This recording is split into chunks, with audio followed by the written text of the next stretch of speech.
Hello staff, hello students. So today, welcome to Chef Mel's Kitchen again. Today I'm going to be making a meatball recipe. Now this is a request because my staff and my students know I take requests. This is a request from my brother and this is making meatballs. Now my brother, who is starting to learn how to cook, he's getting there, bless him. He normally buys, as part of his weekly shop, he buys from Tesco, he buys a pack of 12 meatballs, sort of posher range, the sort of finest meatballs. So he buys a pack of 12 meatballs for £2.85. And I told him that's really expensive for just pre-made meatballs when you could make your own and it'd be cheaper and it'd be tastier. And he was like, nah, you can't do that. And I said, yes, I can. So this video is proving my brother wrong, basically. So I'm going to show you that this recipe for meatballs, so the Tesco one is £2.85 for 12. This is £1.90 for 22 of them, the same size, and the recipe accompanying it is delicious as well. The meatballs are so much tastier and they're healthier for you as well. The recipe accompanying it as well, so it's £1.90 for the meatballs themselves and then it's a little bit more for the others. The recipe accompanying them is done in a Swedish style. So rather than most people that make meatballs, you have it with a tomato-based sauce and spaghetti, a bit like, like Lady and the Tramp when they eat the spaghetti together. The Italian style. Now the Swedish make meatballs, but instead of a tomato-based sauce, they make it with a cream-based sauce, which is really nice. And instead of pasta, they serve it with mash as well, because as part of this challenge for myself is the meatballs have to be gluten-free as well for my brother's partner. So if anyone's been to IKEA before, they may have tried this. So this is going to be Swedish meatballs with a cream-based sauce, mashed potato, and with some cranberry sauce on there. Traditionally, it would be lingonberry, but it's hard to get that in the shop, so we'll do it with cranberry sauce. I'll go through the meatball ingredients first, and then I'll go through the sort of side dishes. The sauce and the sides anyway. So these are the meatball ingredients. So I've got 500 grams of beef mince. I've got the nice cheap beef mince here, which is 20% fat. It's £1.50 in Morrison's. I think it's £1.55 in Tesco and £1.60 in Sainsbury's. But that's generally roughly what you'll get for that. You'll need an egg. You'll need a teaspoon of paprika, 1 white onion, finely chopped as you can get away with, salt and pepper. And this is my secret weapon. So I have to make it gluten-free. Normally when I make meatballs, I would add 2 tablespoons of breadcrumbs, or I'd get a slice of bread and I'd whiz it up in a food processor. But not everyone has a food processor, and obviously gluten-free people can't have breadcrumbs. So I'm using a pack of instant porridge. You can use 2 tablespoons of oats, but in the same way the oats worked as a binder, just like how breadcrumbs would. So that's what I'm using instead. And these are 10p each when you buy a pack of 10 as well, or you could just use 2 tablespoons of oats, it's cheaper, so with a bit of salt and pepper. So that's what you'll need for your meatballs, with a tablespoon of oil to fry it. Now for the cream sauce, really simple. I'm going to need, again, maybe a little bit more oil. I will need chicken stock. I'll probably use half. You can use chicken stock or beef stock. I'm going to use half of one of these stock pods. I wouldn't use a whole one because I don't want to over salt it. My students will know you can always add, but you can't take away when it comes to salt. I will need a whole pack, it's only £1 though, a whole pack of soft cheese, cream cheese. I normally use full fat, but they didn't have it in the shop, so I'm going to use half fat. Hopefully it will still should taste nice. Always buy own brand rather than, it's always cheaper to buy own brand rather than, Philadelphia is usually twice the price, so it's cheaper. That's 250 grams, and I'll use 300 ml of chicken stock with half a pod. 2 teaspoons of Dijon mustard. Now you can use English mustard or whole grain mustard, but I find that English mustard will make it too yellowy and too spicy, and whole grain mustard will lead to a sauce with a not very nice colour. So I like to use Dijon. When I had this I've had proper Swedish meatballs in Sweden when I went on holiday, and they made it with veal. And they made it with like masala in the sauce, but it cost about 25 quid. It was worth it, but this is a cheap version. So yeah, that's all you need for the sauce really, is stock, cream cheese, mustard, salt and pepper, and sort of the meat juices from cooking the meatballs. This is sort of the side dishes. So I've got this recipe will make 22 meatballs. It will serve 3. And this is a kilo of potatoes, which I'll boil up and mash and just mix with a little bit of butter. You can add milk, you can add cream, but I quite like a firm mash, and it's cheaper as well. I'll finish the whole dish off with a bit of chopped parsley, and just on the side I'm going to have some cranberry sauce. So I've got my beef mince, my finely diced onion, my oat packet, my egg, my 1 teaspoon of paprika, and salt and pepper. And what I'm going to do with my hands, you can put gloves on if you're funny about feeling raw meat, but I'm not.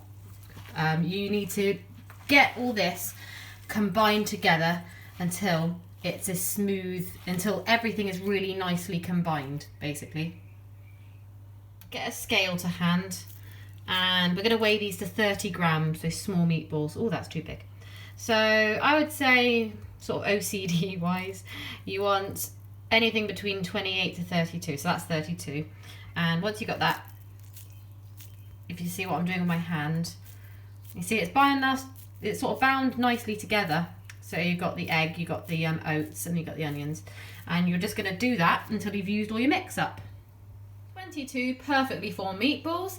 Put them in the fridge and put a big pan of water, salted water, on the boil, and peel and dice your potatoes ready for the mash. So I've got a large pan of water boiling, and I'm just going to add my potatoes.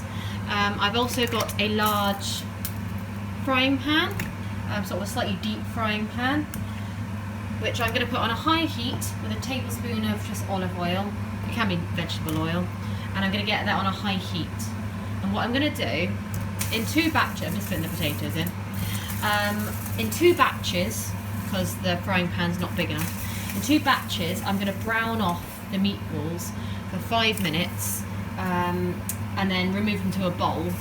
I'll add the meatballs back in, but I'm just going to brown them first, make the sauce, then put them back in. I'm going to boil for half an hour, and then I'm going to get a tablespoon, maybe a tablespoon and a half, and I'm going to get that on a high heat and get the meatballs. I'm just going to fry these for 5 minutes, and then fry the other 11 for 5 minutes until they're all browned out. So this is the second batch of browned meatballs. I'm just going to, it helps if you have tongs, you can use a slotted spoon, but as a lot of chefs are, I'm a bit addicted to tongs. I use them quite a lot. They're just handy, aren't they? As a grill chef of, 7 years, I'm addicted to tongs.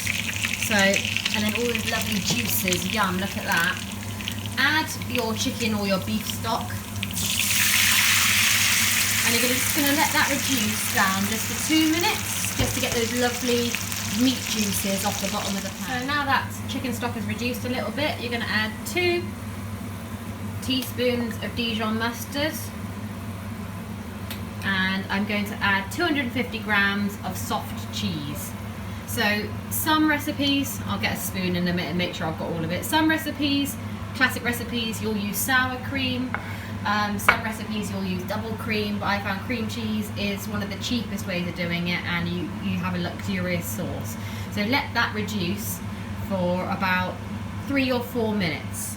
Now, carefully, you're going to reintroduce, or it might splash a little bit doing one-handed, you're going to reintroduce those meatballs back into your sauce, and all those lovely meaty juices is going to release from those almost cooked meatballs and make the sauce all beautifully flavoured. And if you've timed it right, it should be about 8 minutes until your mash is done, and that can cook gently until your mash is ready. Check your seasoning to taste with your meatballs and your sauce. Add 70 grams, I know, naughty, 70 grams of butter to your potatoes and perhaps a splash of milk or cream, and mash that, and then check the seasoning on your mash, and then you're ready for plating time. Now I know a lot of chefs would kill me for having mashed that firm. They like their sloppy mash, but I like it quite firm. So I've got my mashed potato on there. I'm just going to put, so if this serves 3, and I've got 22, so I don't know, about 7 or 8, depending on appetite. Let's serve my my meatballs. 1, 2, 3, 4, 5, 6.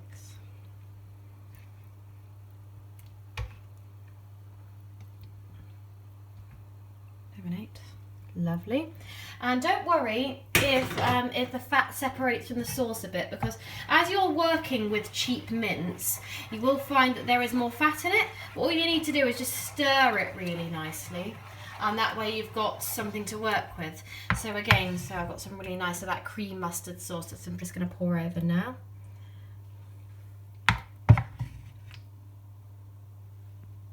and I'll make it look pretty in a minute. And clean up the plate. More sauce. Messy, doing it one-handed.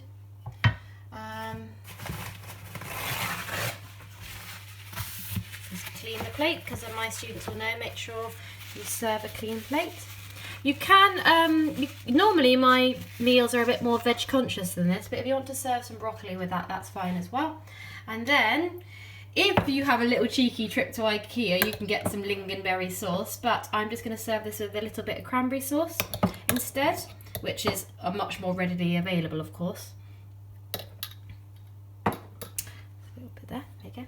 And then, just a finishing touch, which I would say, yes, it's a garnish, but it's also important for the flavour. I'm just going to finish off with a lot of nice chopped parsley. So there you go.